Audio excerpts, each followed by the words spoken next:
Dios les bendiga de manera muy especial. Queridos hermanos, aprovechamos la oportunidad que nos brinda la Universidad Shalom en la persona del doctor Luis Saviñón, quien nos presta este espacio para nosotros hablar brevemente sobre la historia del cristianismo.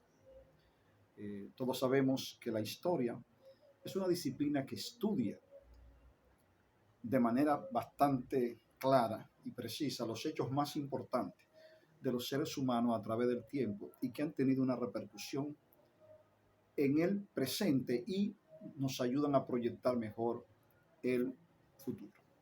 En este primer espacio vamos a hablar sobre el primer periodo general de la Iglesia Apostólica, desde la ascensión de Cristo hasta la muerte de Juan en el año 100.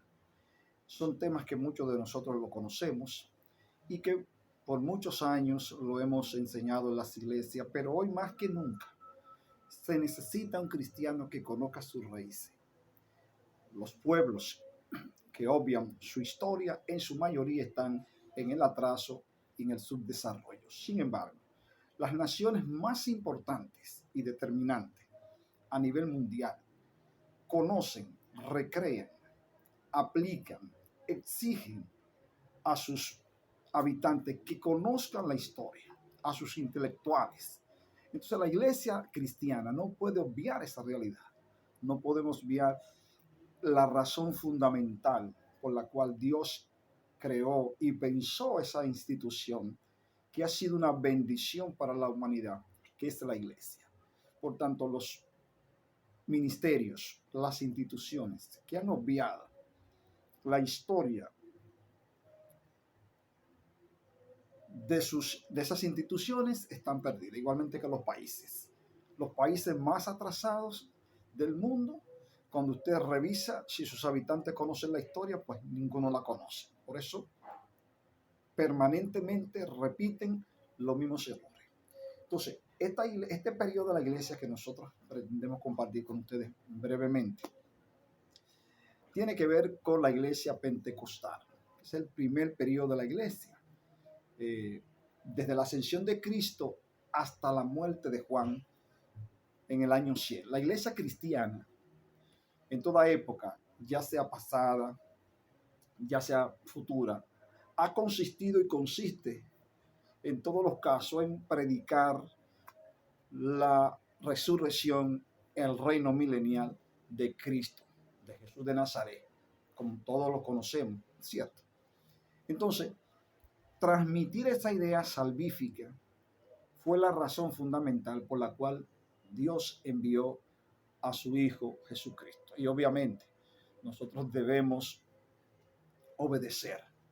Durante el ministerio de Jesús, sus discípulos creyeron que Él era el tan esperado Mesías de Israel, el Cristo. Estas dos palabras son idénticas. Mesías, palabra hebrea, y Cristo, palabra griega. Ambas significan el ungido, el príncipe. Eso es lo que significa la palabra Mesías, el príncipe celestial, el príncipe del reino, el príncipe y unigénito príncipe de Israel, en este caso, Jesús de Nazaret. Durante 40 días que siguieron a su resurrección, Él le ordenó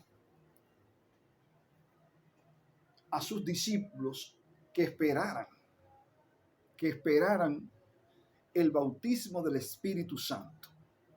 Después de recibirlo, serían testigos fehacientes, testigos poderosos, gente que en un momento blasfemó, gente que en un momento negó al Señor, gente que salió corriendo, gente que dudó como Tomás. Esta vez serían investidos de un poder extraordinario y vigoroso, que lo haría ser testigo y predicadores. Calcule usted, el apóstol Pedro, que había negado públicamente.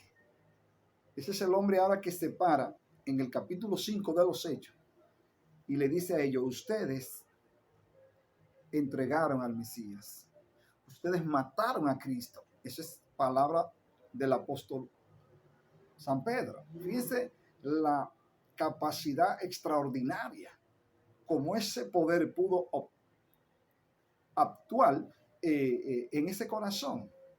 Una persona que hace 30 días, diríamos, tal vez menos, está negando al Salvador.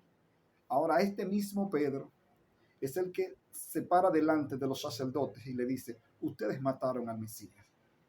Fíjense que cuando este poder entra al corazón de los seres humanos y a su mente, lo transforma por completo. Qué interesante.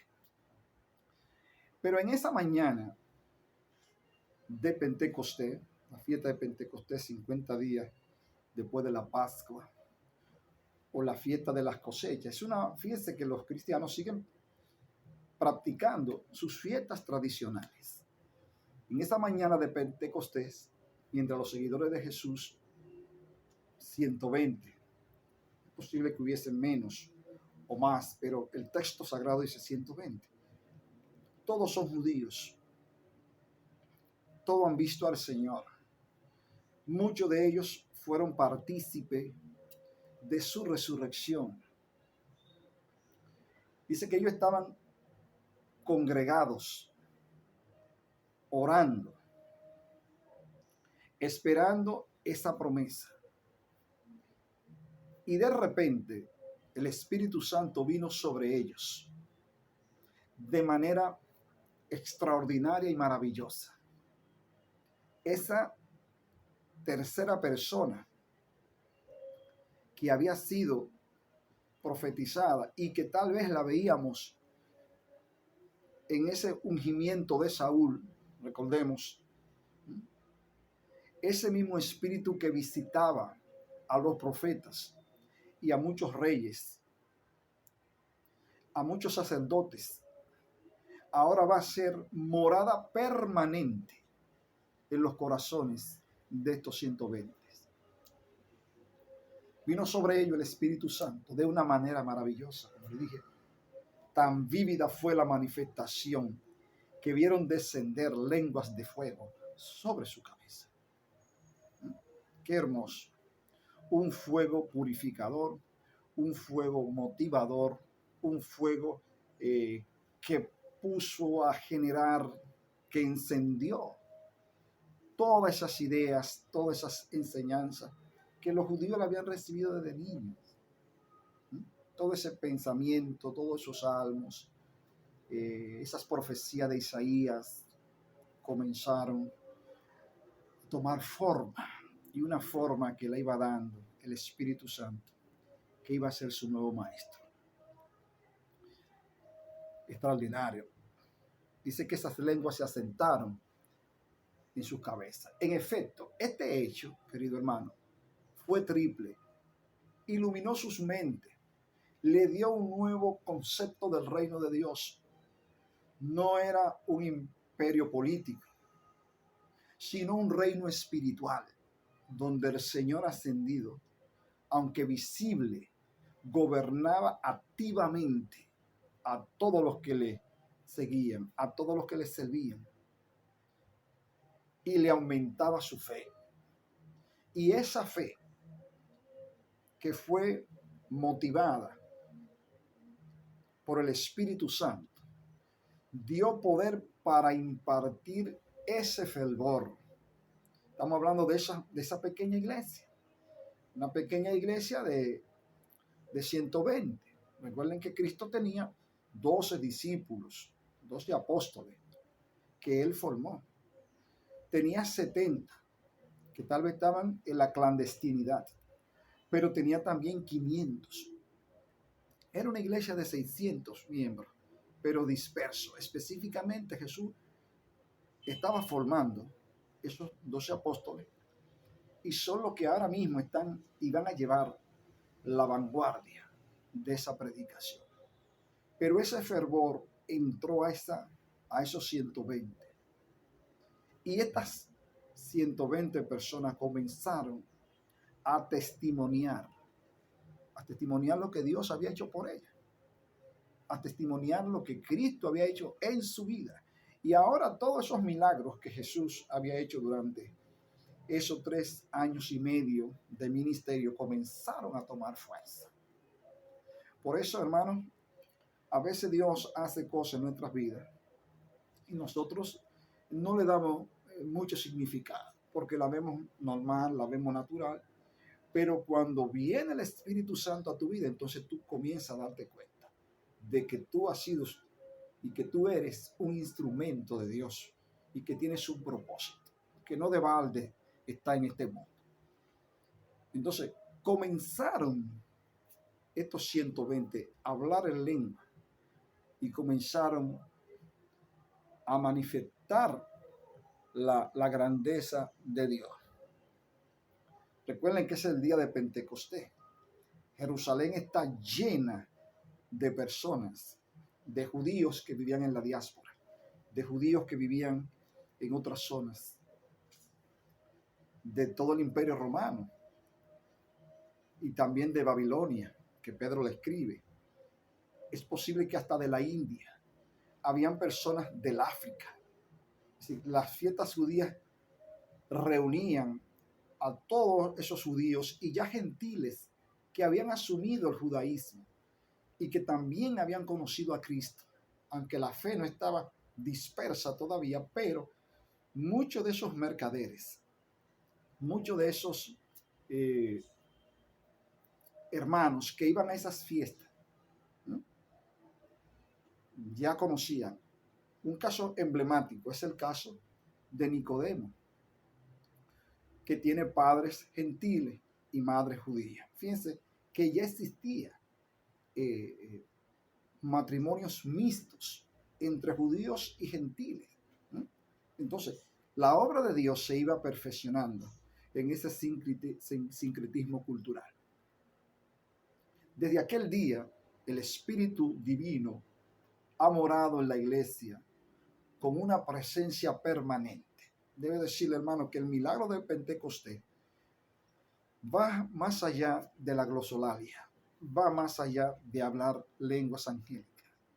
Fíjense que el milagro es tan extraordinario que los que están ahí escuchan que están hablando en su propio idioma. Es decir, que el africano egipcio está escuchando que los hermanos están hablando en el egipcio o en el copto, que los hermanos de Siria están escuchando que ese día de Pentecostés se está hablando en sirio.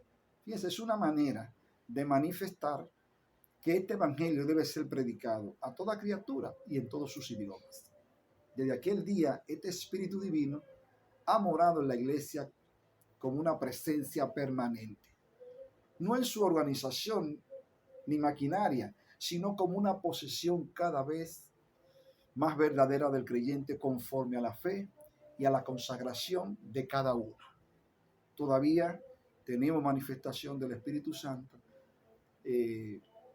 como Dios quiere que suceda. Pero es una realidad que la iglesia empezó en la ciudad de Jerusalén,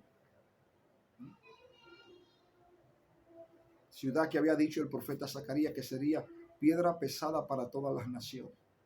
Ahora Jerusalén se convierte en la capital mundial del pentecostalismo, la capital de la salvación, es la capital de los grandes movimientos y también es la capital de los judíos y provincia de uno de los imperios más dilatados de la Edad Antigua.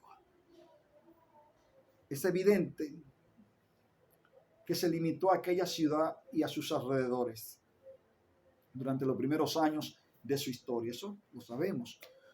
Por todo el país y sobre todo en la provincia septentrional de Galilea, habían grupos que habían creído en Jesús como Mesías. Por tantísimo. Sin embargo, no nos ha llegado ninguna constancia de su organización ni reconocimiento como rama de la iglesia. Es decir, esta primera iglesia se trataban los unos con los otros de manera mancomunada. Es importante ver los Hechos capítulo 2 verso 40 en adelante. Una iglesia sencilla, una iglesia que adoraba, una iglesia que reverenciaba la palabra, eh, pero no se reconoce que hubiese una organización jerárquica. Sí sabemos que los pilares de la iglesia eran los apóstoles, específicamente Juan, Pedro y Santiago, ¿sí? De los primeros. Personas que anduvieron con el Señor y que lo vieron físicamente y que estuvieron también en el aposento alto. Las sedes generales de la iglesia en esa época primitiva era el aposento alto para algunos, en el monte de Sión y el pórtico de Salomón. Son los lugares que más se conocen donde pernotaban los primeros cristianos.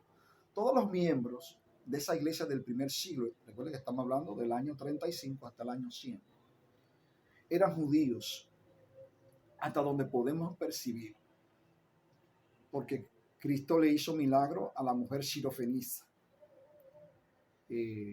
Los griegos en un momento quisieron ver a Jesús. Fíjense que ahí tenemos grupo. Simón de Cirene muchas veces se le asocia con cristianos del África. En los Hechos capítulo 8 vemos a Felipe predicándole también al eunuco de Candacia. No podemos negar, hermano, que aunque esa iglesia es exclusivamente judía, no hubiesen otras personas, otros gentiles que se acercaran y que pernotaran y que hayan asumido el judaísmo y también que hayan aceptado a Cristo como su único y suficiente Salvador. Lo que percibimos es que es una iglesia puramente judía, obviamente. Ninguno de los miembros, ni aun los de la compañía apostólica, soñaban al principio que los gentiles podrían admitirse como miembros. Dice que todavía ellos conciben la salvación específicamente para el pueblo de Israel. Recuerden que Pablo en sus cartas, en sus escritos, va a comenzar a desmontar todo eso. Ciertamente la salvación viene de los judíos. El Señor lo plantea así. Quizás imaginaron esa iglesia del primer siglo que el mundo gentil algún día se convertiría al judaísmo y después aceptarían a Jesús como el Cristo. Los judíos de esa época eran de tres clases y todos estaban representados en la iglesia de Jerusalén. Si para el judío normal no concibe que esos gentiles puedan asumir, puedan ser admitidos en la iglesia, y después ustedes verán las luchas de Pablo con los judaizantes, ¿verdad? Los Hechos capítulo 15, donde lo veremos también, donde se plantea qué vamos a hacer con esta iglesia, cómo se va, qué deben de hacer los gentiles para ser admitidos en la congregación. Por ejemplo, de esos tres grupos, estaban los hebreos, eran los que sus antecesores habían habitado por varias generaciones en Palestina. Ya conocemos la tradición histórica. Eran de pura raza israelita. Al idioma que tenían se le llamaba lengua hebrea, que en el curso de los siglos había cambiado del hebreo clásico del Antiguo Testamento a lo que se llamaba el sirio o caldeo, o podríamos decir en este caso, sencillo, podríamos decir a ese griego koiné, que muchos de ellos manejaban, que conocían. Las escrituras, sabemos, fueron traducidas de ese hebreo antiguo al griego.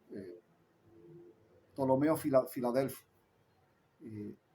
fue de los que ordenó que se tradujeran esos escritos del antiguo hebreo al griego, lo que nosotros conocemos hoy como la Septuaginta, ¿no? Y ellos fueron traduciendo muchos de esos escritos frase por frase. Muchos de esos judíos habían perdido el conocimiento ya de hablar el hebreo antiguo. Entonces, para facilitar esas traducciones fueron llegando a todos los judíos que estaban viviendo en la gentilidad. Entonces, esos judíos griegos o helenistas, ¿no?, eran judíos descendientes de la dispersión o de la diáspora. Fíjense que tenemos los judíos que son 100% judíos porque han nacido ahí. Y tenemos los judíos griegos o helenistas, ¿no?, los griegos de la diáspora, los que han nacido fuera de Israel. Eran judíos descendientes de la dispersión, es decir, judíos cuyo hogar o cuyos antecesores estaban en tierras extranjeras. Muchos de estos se establecieron en Jerusalén o en Judea y se constituyeron en sinagogas por sus diversas nacionalidades. Entonces ahí tenemos los judíos de pura cepa, como decimos nosotros, 100%, y los judíos helenísticos, los judíos que se han mezclado. Debido a esto, los judíos de ascendencia extranjera se les llamaba griegos helenistas, porque los griegos, los romanos le llaman a los griegos helenos o helenistas, puesto que la palabra heleno significa griego. Los helenistas, como pueblo especialmente fuera de Palestina, era de la rama de la raza judía más numerosa, eran más inteligentes, vamos a decirlo así, más disciplinados, conocían toda esa interpretación del mundo antiguo. Eran mucho más avanzados estos griegos, estos judíos helenistas. Conocían el mundo, la filosofía griega. Habían entrado en contacto con Platón, con Aristóteles, en fin, con toda esa filosofía. Por tanto, tenían una interpretación global del mundo mucho más amplia que los judíos que habían nacido en Jerusalén. Aunque era una minoría entre los judíos, se hallaban en muchas sinagogas por todas las ciudades del Imperio Romano y gozaban de todos los privilegios de los judíos. Otro grupo que aparece son los prosélitos, que hay que hacer la división. Fíjense que tenemos griegos, helenistas, judíos, y ahora tenemos los prosélitos. ¿Quién eran los prosélitos? Si vamos al original, vamos a encontrar que estos son los que están cerca de la puerta. Ese es el concepto de los prosélitos, o algunos gentiles que han aceptado el judaísmo o han aceptado el cristianismo. Los prosélitos deben distinguirse de los devotos, o con este caso los temerosos, los gentiles que dejaron de adorar a sus dioses y se han convertido y asisten a la sinagoga. Sin embargo, estos no se proponían o no lo hacían tan directamente la observancia de las leyes judaicas. Los prosélitos son gentiles que se han convertido, son gentiles que están ahí, como le llaman, los gentiles de la puerta. Recuerden la posición que ocupaban los gentiles en el templo, ¿no? Esos son los gentiles que están en la puerta, los gentiles de la puerta. Por tanto, no se contaban entre los judíos, aunque estos se mostraban amigables con ellos. Una lectura de los primeros 6 capítulos del libro de los Hechos mostrará que durante este periodo primitivo el apóstol Simón Pedro era el líder de esos grupos. En cada ocasión sale al frente, y aquí vamos ya con el liderato. Ya vimos los primeros miembros de esa iglesia, están los prosélitos, están los judíos, los helenistas, entre otros, y los judíos de raza. Pero vamos al liderazgo de la iglesia. En cada ocasión sale al frente como el proyectista. Pedro es la persona que tiene un liderazgo visible en esos momentos. Está Juan, está Santiago y está Pedro. Pedro es el que sale al frente en casi todas las situaciones que se le generan a la iglesia. Es el predicador, es el obrador de milagros y el defensor de la naciente iglesia. Estamos hablando, hermano, del año 35 hasta el 40. Esto no se debía a que Pedro fuera un papa como algunos plantean, o gobernante divinamente nombrado por Dios. Nada de eso, sino que era el resultado, ¿m? El resultado de haber caminado con el Señor. Era el resultado directo, ¿m? De su conversión, de lo que el Espíritu Santo había hecho en él. Su facilidad de expresión, era un tipo introspectivo también.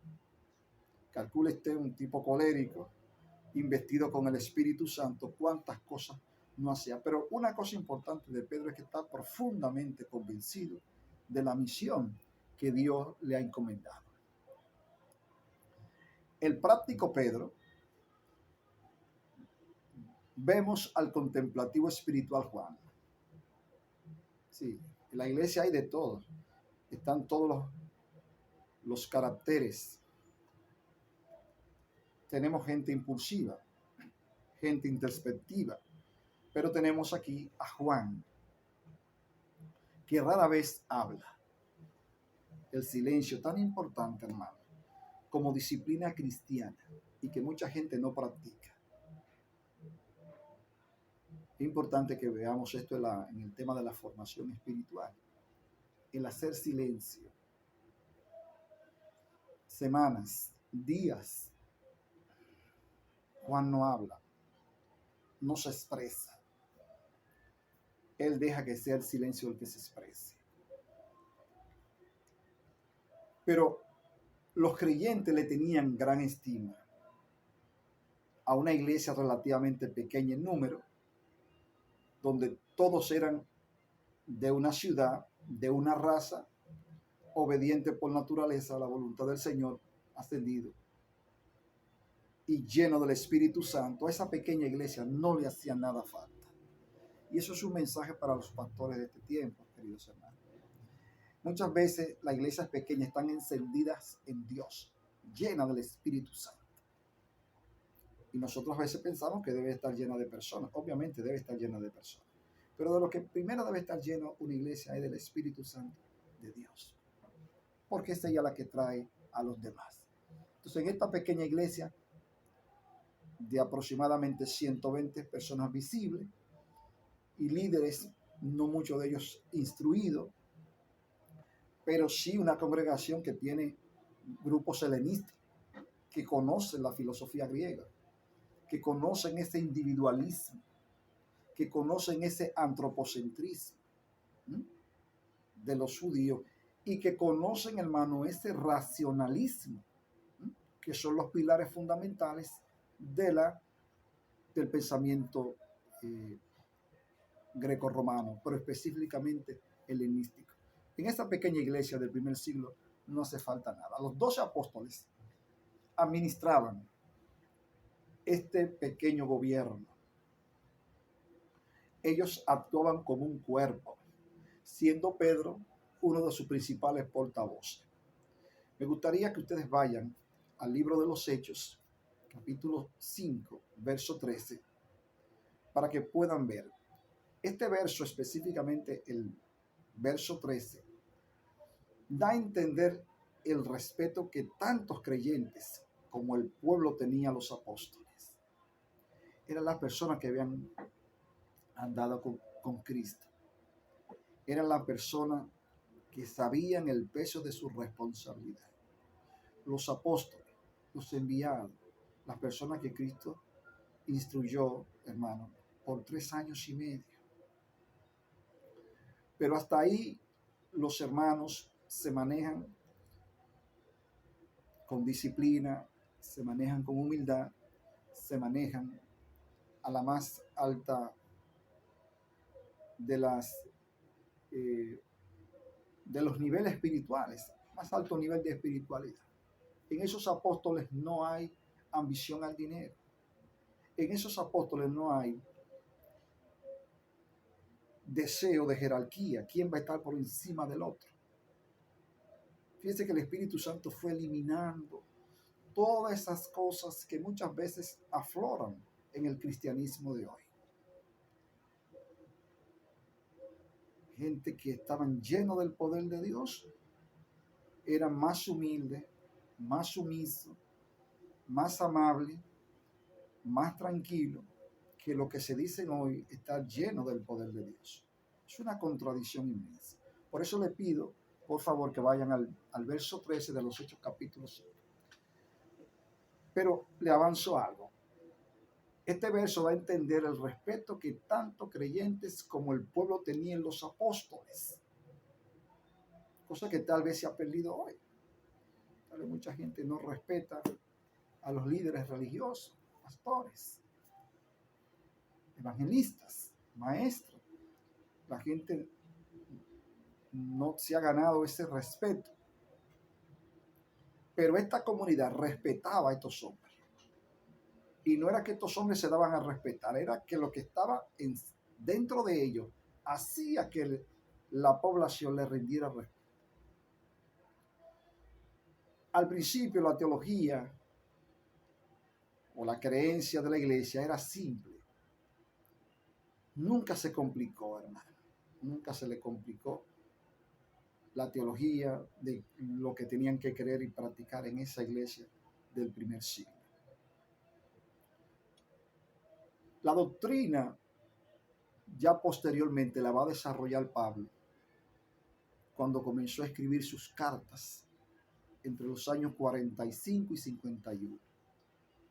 Por eso el evangelio que nos llega a nosotros es un evangelio interpretado en su máxima expresión por el apóstol Pablo, guiado por el Espíritu Santo. Es importante destacar, hermano, e irnos a Gálatas.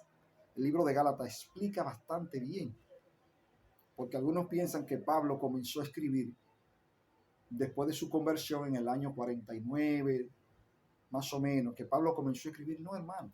Pablo va a escribir prácticamente 17 años después. Es que va escribiendo. Vaya al libro de Gálatas, capítulo 1 hasta el 3.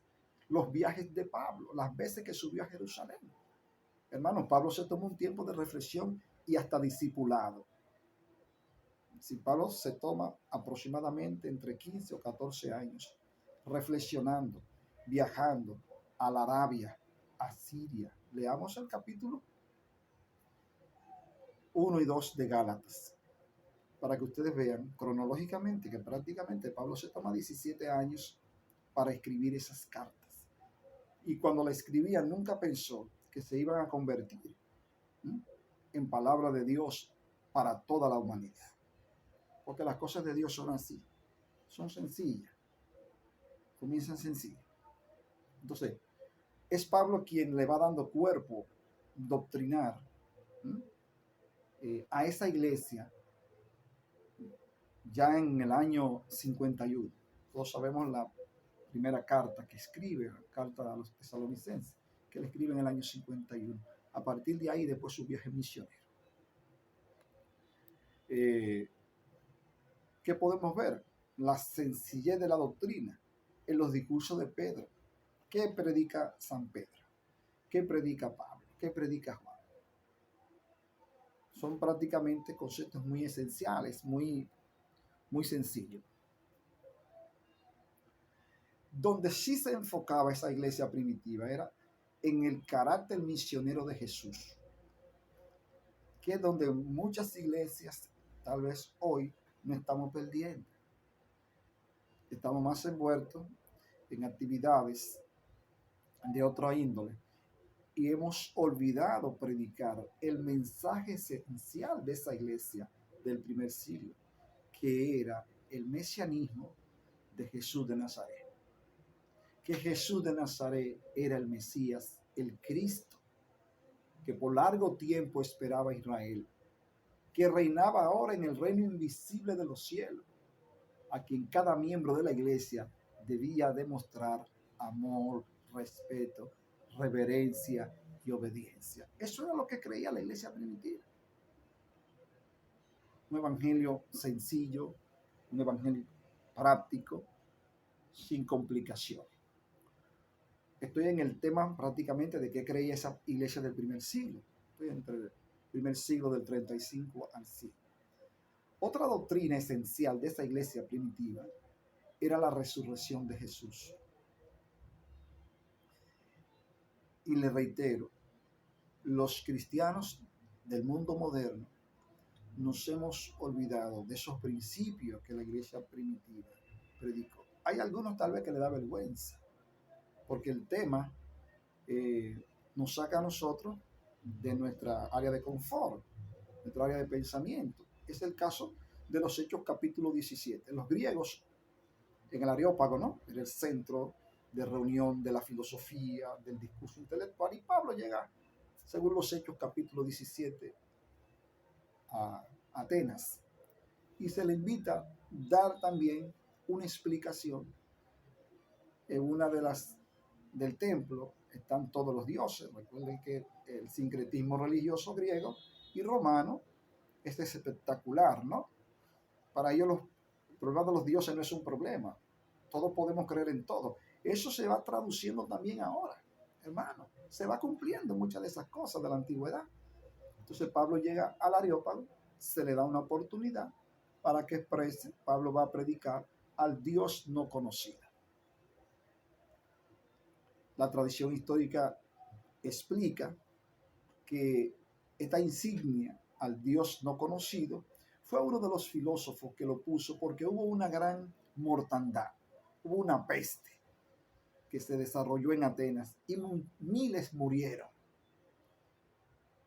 Entonces, como ellos tienen un panteón, perdón, la palabra panteón significa muchos dioses o todos los dioses, panteón, entonces no se hallaba a qué Dios se le iba a atribuir el hecho de que parara la peste, la pandemia. Entonces uno de esos filósofos que pudo salvarse milagrosamente dijo, bueno, pues si no fue Zeus, si no fue Juno, si no fue Hermes, si no fueron algunos de esos dioses, tuvo que haber sido algún dios que hizo esto y puso en el templo al Dios no conocido. Y ahí viene la expresión. Esa peste, esa plaga que destruyó gran parte de una zona de Atenas, y parece ser que los atenienses clamaron a todos los dioses y la pandemia siguió destruyendo, pero en un momento se detuvo. Ellos eran bastante religiosos, así lo plantea Pablo, y decidieron ponerle al Dios no conocido, porque no conocemos, pero esto tuvo que haberlo parado un Dios. Entonces Pablo, aprovechando, comenzó a explicar que a ese Dios no conocido, él venía a hablar. Después que Pablo disertó, recuérdense del antropocentrismo que le explicaba de los griegos, de todo el mismo linaje ha hecho Dios y le ha prefijado el orden de los tiempos. Le va explicando. Los filósofos griegos están entusiasmados con Pablo. Están que se lamen los dedos. Porque Pablo está disertando y los griegos les gustaba mucho eso, el análisis, la confrontación de las ideas, la reflexión, la dialéctica del conocimiento. Pero Pablo incluye en su discurso el tema de la resurrección. Pues los griegos dijeron, ya te oiremos en otro momento. Oye, este tipo diciendo que Cristo resucita y que la gente vuelve a la vida. Los griegos no creían absolutamente nada de eso. Como hay también grupos hoy, ¿no?, que no lo creen. Entonces, el tema de la resurrección fue fundamental en la predicación de la iglesia primitiva, de ese primer día, domingo, que Cristo resucitó. Hoy usted va a las iglesias y eso es un tema que está guardado. Bueno, en Semana Santa, la Semana Mayor, se habla un poquito de la resurrección, pero vivimos en un mundo tan racionalista como los griegos, que el tema de la resurrección, eso, algunos dicen, eso será para un día. Los mismos judíos entendían y negaron la resurrección de Cristo. Porque para los judíos la resurrección es todo el pueblo que resucita, no un individuo. Por eso Pablo posteriormente tendrá que hacer la defensa, que eres la primicia de los que durmieron, el primogénito de los muertos. porque el tema de que tú me digas que morí y que voy a resucitar, y bueno, no tenemos, ¿qué seguridad tenemos de eso? No tenemos seguridad. Ahora, nadie se ha ido y ha venido y lo ha dicho. También. Pero ¿quién puede negarlo? También ahí empatamos, ¿verdad? No sabemos. Pero la resurrección de Cristo es un tema que debe de predicarse en todas las iglesias, domingo tras domingo. Casi siempre está en todas las doctrinas de la iglesia. La resurrección, porque si no hay resurrección, vana es nuestra predicación y vana es nuestra fe, plantea Pablo, dando respuesta a esto. Entonces, esta iglesia como punto doctrinal tenía la resurrección de Jesús, que había sido crucificado, resucitado de los muertos y ahora vivía como la cabeza de la iglesia para no morir jamás. La tercera de esta doctrina cardinal era que nosotros entendemos que esta sí, la iglesia actual sí la predica, que es la segunda venida de Cristo, su segunda venida. En eso estamos bien, porque siempre se está predicando, aunque los cristianos siempre la predicamos cuando estamos en mala, ¿no? O cuando hay un hecho que afecta a todo el mundo. Sí, bueno, el Señor está cerca, ¿no? Siempre predicamos la segunda venida. Ahí vamos a la par con la iglesia primitiva. Es decir, queridos hermanos, que aquel que ascendió a los cielos, hablando de la segunda venida del Señor, a su debido tiempo volvería a la tierra y reinaría sobre su iglesia. Aunque Jesús había dicho a sus discípulos que el tiempo de su regreso a la tierra, ni hombre ni ángel, ni aun el Hijo mismo no sabía, sino el Padre, con toda la expectación, hermano, con toda esa fuerza, esa vigorosidad. Para muchos cristianos, la venida del Señor era inminente de una vez.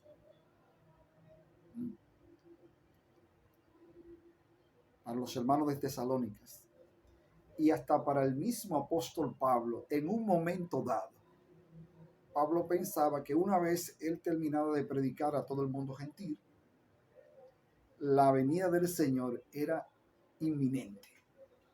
Esa iglesia del primer siglo entiende que Cristo viene a establecer su reino inmediatamente. Y de ahí la premura, ¿no? Esto se convirtió en el alma de la iglesia.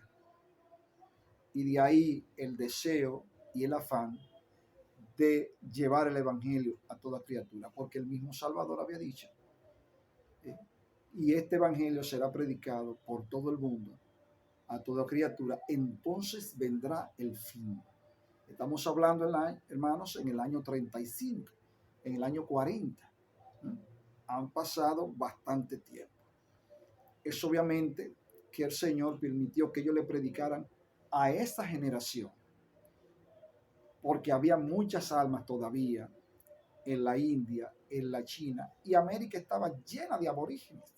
Calcule, los aztecas, en México, el imperio inca, los taínos en la isla de Santo Domingo, que también necesitaban la salvación. Los de América del Sur, calcule usted, también la salvación fue para ellos.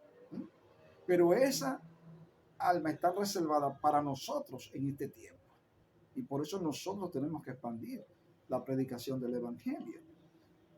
Cada persona le tiene que predicar a su generación. Así como la iglesia primitiva le predicó a esa generación desde el año 35, 37 con el martirio de Esteban hasta nuestros días, ¿no? Vamos a decirlo hasta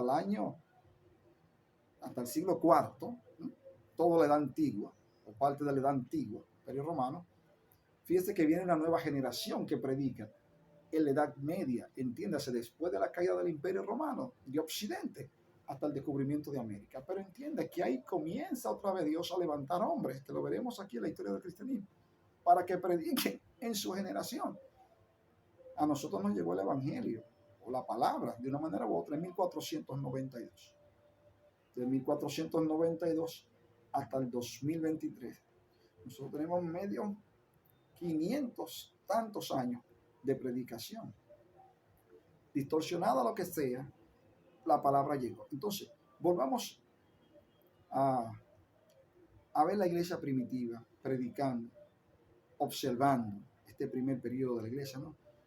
Cómo viven, qué hace esta iglesia, cuál es su doctrina, qué predica esta iglesia, la venida de Cristo, su resurrección, su mesianismo, el amor los unos por los otros, la confraternidad de los santos, compartir el pan unos con otros, que podría ser la Santa Cena, podría ser esa actitud comunitaria que tenía la iglesia de ese primer siglo, porque es lo que nosotros hemos venido reiterando tantas veces.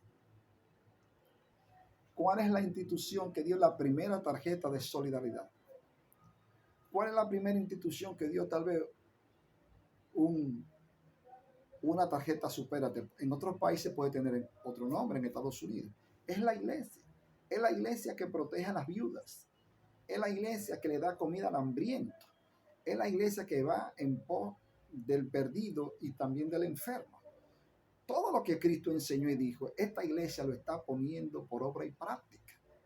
La iglesia del primer siglo no tiene una teología complicada. Sencillamente, esos fundamentos. Dios le bendiga.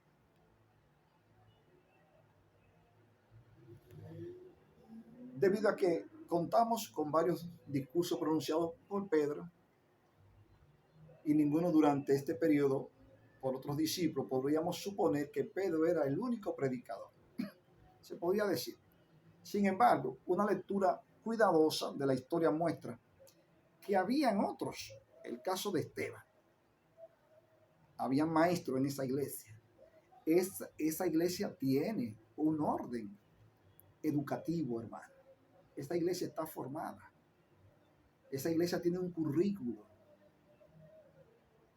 Esa iglesia tiene doctores. Esa iglesia tiene maestros. Esa iglesia tiene evangelistas.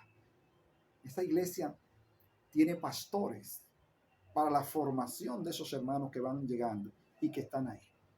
Pero esta iglesia no desvincula la educación secular, la educación cristiana, con la educación del hogar, que es el otro gran problema que tenemos. Le hemos dejado la formación de los hijos, de la familia, a la educación, al colegio, a la escuela. Cuando bíblicamente, hermanos, la educación secular ha estado vinculado a la educación del hogar. Y es el caso que tenemos de Timoteo. ¿Quién enseñó a Timoteo? Loida y su abuela. Eunice y Loida son los que acompañan a Timoteo a la educación. Entonces, esta es una iglesia sencilla, pero tiene maestros, tiene doctores, tiene evangelistas, tienen gente que sirven, tienen diáconos. Fíjense lo importante. Aunque en esta parte vemos a Pedro como el principal predicador, la voz cantante, ¿no? De esto. Cuando la iglesia tenía 120 miembros y el Espíritu descendió, ya lo vimos, en el año 35, 34, todos se convirtieron en predicadores de la palabra. Es una señal importante en los cristianos del primer siglo. Todos ellos eran predicadores. Todos ellos conocían la ley. Muchos de ellos anduvieron con Cristo. El Espíritu Santo lo iba capacitando. Ciertamente tenían los textos sagrados. A medida que el número se multiplicaba, aumentaban los testigos. Porque esta iglesia tiene poder, hermano. Esta es una iglesia poderosa en milagros y en palabra. Solamente tenemos que ir a los Hechos capítulo 3. El cojo que está en la hermosa. No tenemos ni plata ni oro, pero lo que tenemos te damos. En el nombre de Jesús, levántate. Es el caso de Tabita, en el capítulo 9. Fíjense que es una iglesia poderosísima. Y no hace ruido, hermano. No hace ruido. Eneas, Jesucristo te sana, le dice Pedro, y el hombre queda sano. Tabita, que había fallecido, se ora por Tabita y Tabita recibe la vida.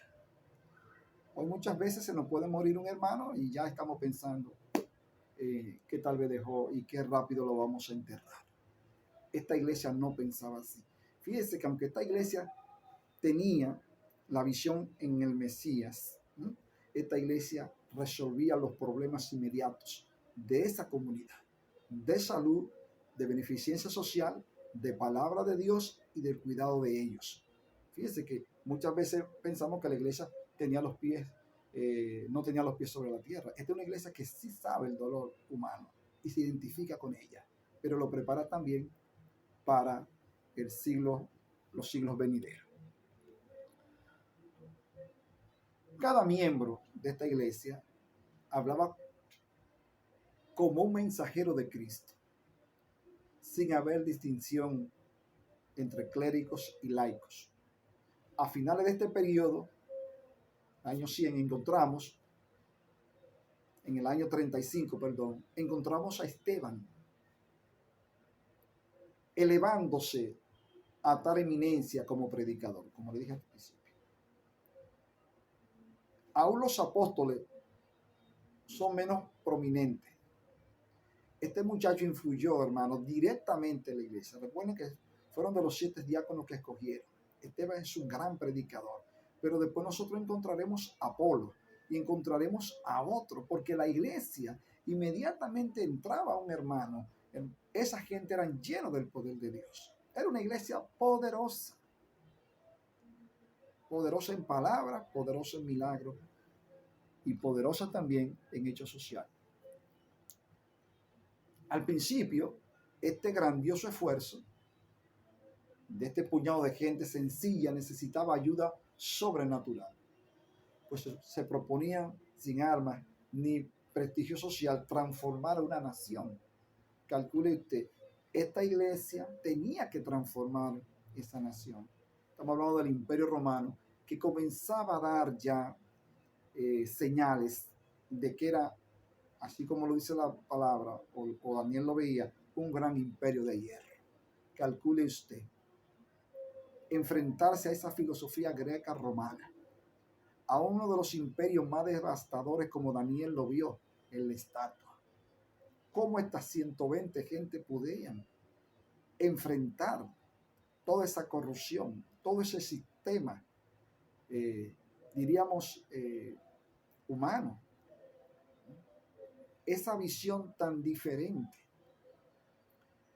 esa filosofía de vida, ¿cómo estas 120 gente podían enfrentar eso? Los griegos querían un hombre racionalista. Los griegos quieren un hombre antropocentrista, centrado en él. Quieren un individuo individualista, que no le interese a lo demás. Ese es el pensamiento griego. Los romanos quieren un hombre libre, que solamente responda a las leyes, no importa lo moral. En estas dos últimas civilizaciones hay un relativismo moral. Para los griegos, lo importante es el cuerpo humano.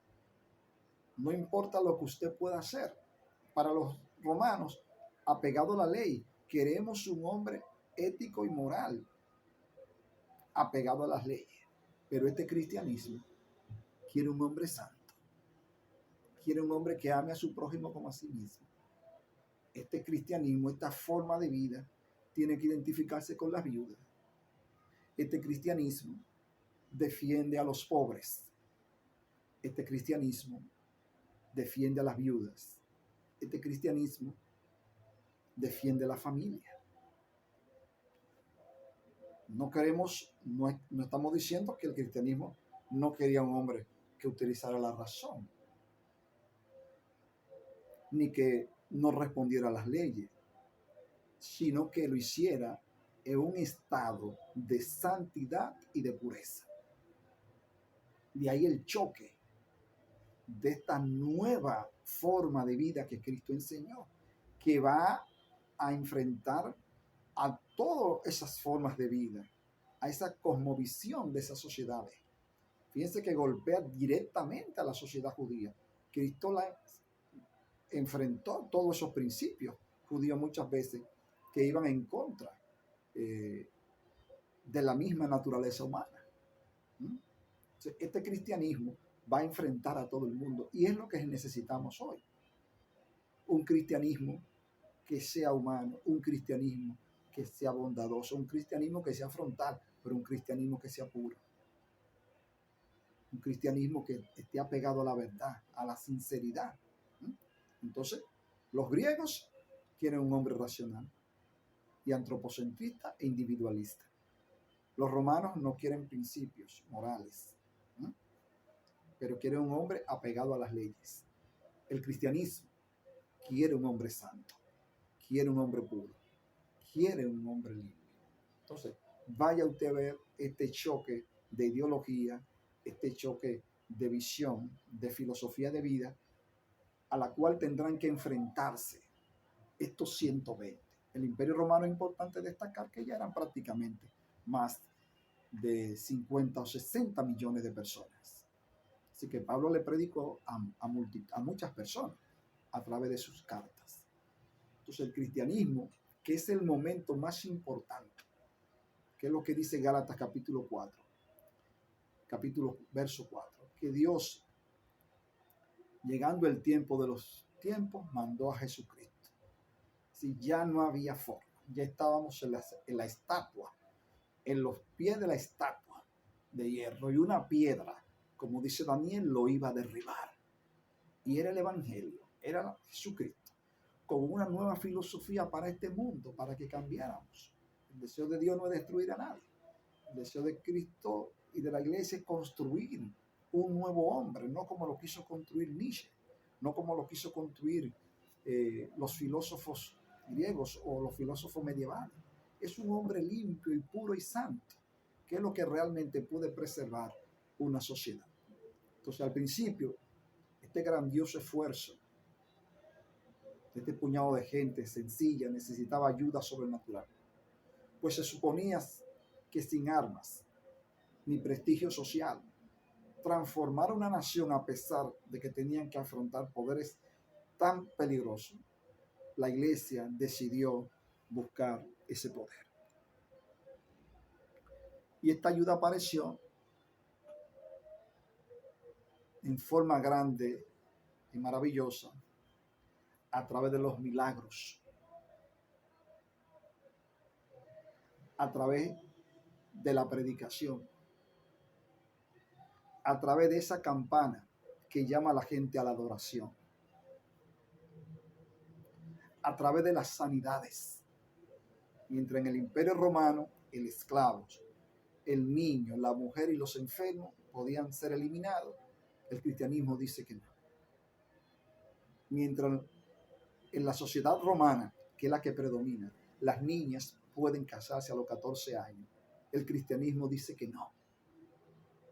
Que esas niñas hay que esperar que lleguen a la edad adulta para que puedan casarse y tener sus hijos.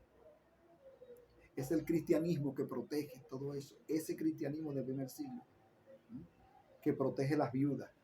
Ese cristianismo se opone al aborto.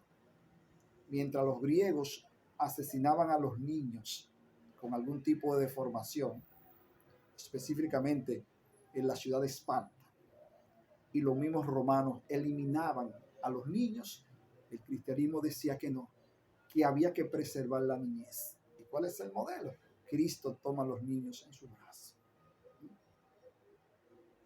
Ese es el modelo del cristianismo, la forma. Si tu enemigo tiene hambre, dale de comer. En los griegos no se le permitía darle de comer. Los romanos ya ustedes saben cómo funcionaban, ¿no? De manera opresiva, de manera muy legal. Entonces, esta nueva iglesia necesitaba esa herramienta, y es lo que yo creo que esta iglesia de este presente siglo va a necesitar también, esas herramientas para poder dar una explicación y para poder sobrevivir en un mundo que va tan rápido. Y ya ustedes saben la forma en que la inteligencia artificial y otros métodos se van empoderando de las personas. Se va a necesitar santidad de Dios, se va a necesitar volver a esos métodos. Esta iglesia primitiva protege el matrimonio. Cuando los judíos podían despedir a una mujer por el simple hecho de que se le quemara la comida. Esta nueva visión del evangelio dice que usted tiene que tener una sola esposa, mientras los romanos podían tener todas las mujeres que pudieran. Igualmente los griegos. Fíjense la confrontación violenta, ideológica y de cambio y de transformación que iba a producir el cristianismo en ese imperio romano. Entonces tenemos una iglesia poderosa. El amor de Cristo ardía en el corazón de esta gente. Hacía que también mostraran un amor hacia sus discípulos, una unidad en el espíritu, un gozo, la comunión. Eso es el cristianismo que lo está dando en el primer siglo, que la gente come juntos, que la gente no importa si es un esclavo o es un libre. Ese cristianismo lo unificó porque Cristo dijo que todos éramos iguales. Pablo dijo, ya no hay ni mujer, ni hombre, ni griego, ni escita, ni judío. Para Dios todo el mundo es igual. Entonces es una iglesia abierta, una iglesia donde todo el mundo cabe. Por eso el éxito de esa iglesia, porque eso es una iglesia que incluye todo lo que el imperio romano le era desecho. Esta iglesia lo asume como bueno. ¿Se ve? Y lo incluye en este reino. Es más fácil ser cristiano que ser un judío, calcule usted. Para usted hacerse judío, si es hombre, tiene que practicarse la circuncisión. Y ya usted puede ver la situación que se generaba todo eso. Para los romanos es una laceración del cuerpo. ¿Cómo es posible que usted se haga una laceración en su cuerpo? Era una carnicería todos estos hombres practicando esta circuncisión y guardando esos rituales del sábado, todas esas cosas que eran prácticamente una carga.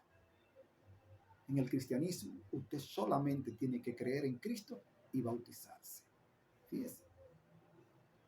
Lo simple en que se convirtió el cristianismo, la salvación solamente se consigue por creer en Cristo. La salvación de los judíos, ¿cuál es? Guardar los 10 mandamientos a pie juntilla, guardar toda la ley y practicarse la circuncisión. Así usted puede convertirse y alcanzar misericordia de Dios. Para los griegos, los gnósticos, la iglesia gnóstica judía, para usted iniciarse como un salvo, para alcanzar la salvación, tenía que tener un conocimiento muy alto.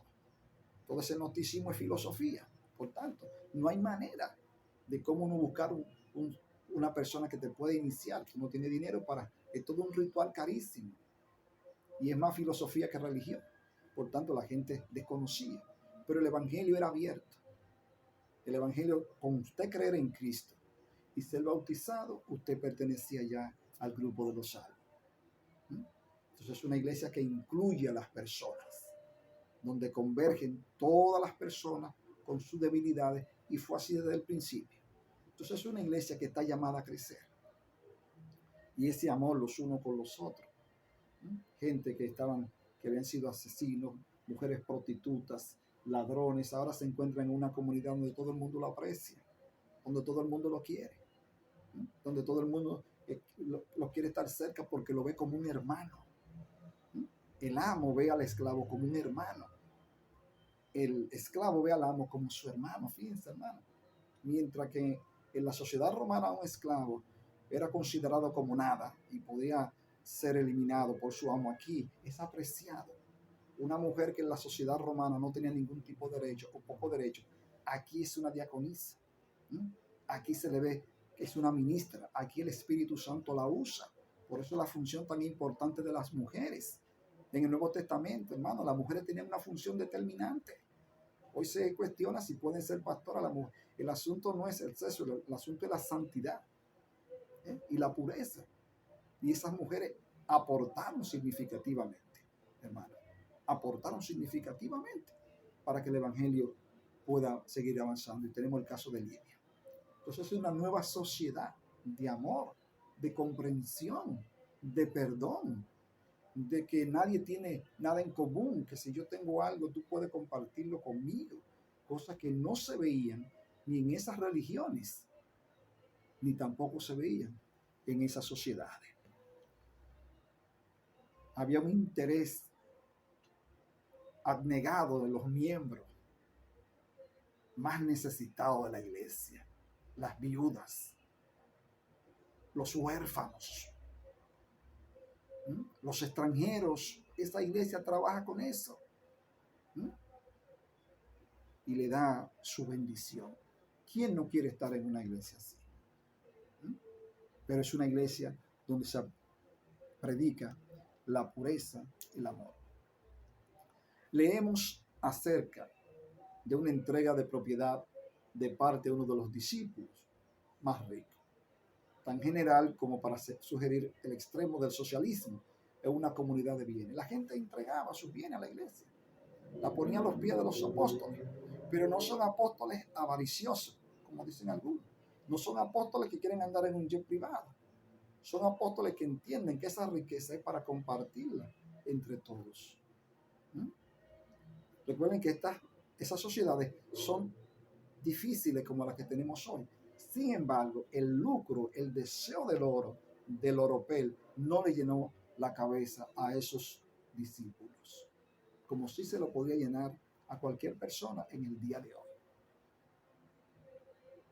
Sin embargo, en cuanto a este aspecto, la iglesia pentecostal o la iglesia del primer siglo debe notarse que era por completo voluntario. Ahí no se obligaba a nadie. Es importante. No se hacía bajo la compulsión de la ley, ni los pobres demandaban la propiedad de los ricos, sino que estos espontáneamente daban. Porque en el Evangelio hay algo espontáneo que no se puede. Aquí todo lo que se da debe ser de manera voluntaria. El Señor les bendiga, hermano, de manera grande. Nosotros vamos, en una próxima entrega, vamos a hablar sobre el concilio de Jerusalén del año 35 al año 50. Y ahí vamos a ver la expansión del cristianismo desde la predicación de Esteban, que el mismo Esteban predicando, hasta el concilio de Jerusalén en el año 50. Dios le bendiga, Dios le guarde, es nuestra oración y es también nuestro deseo.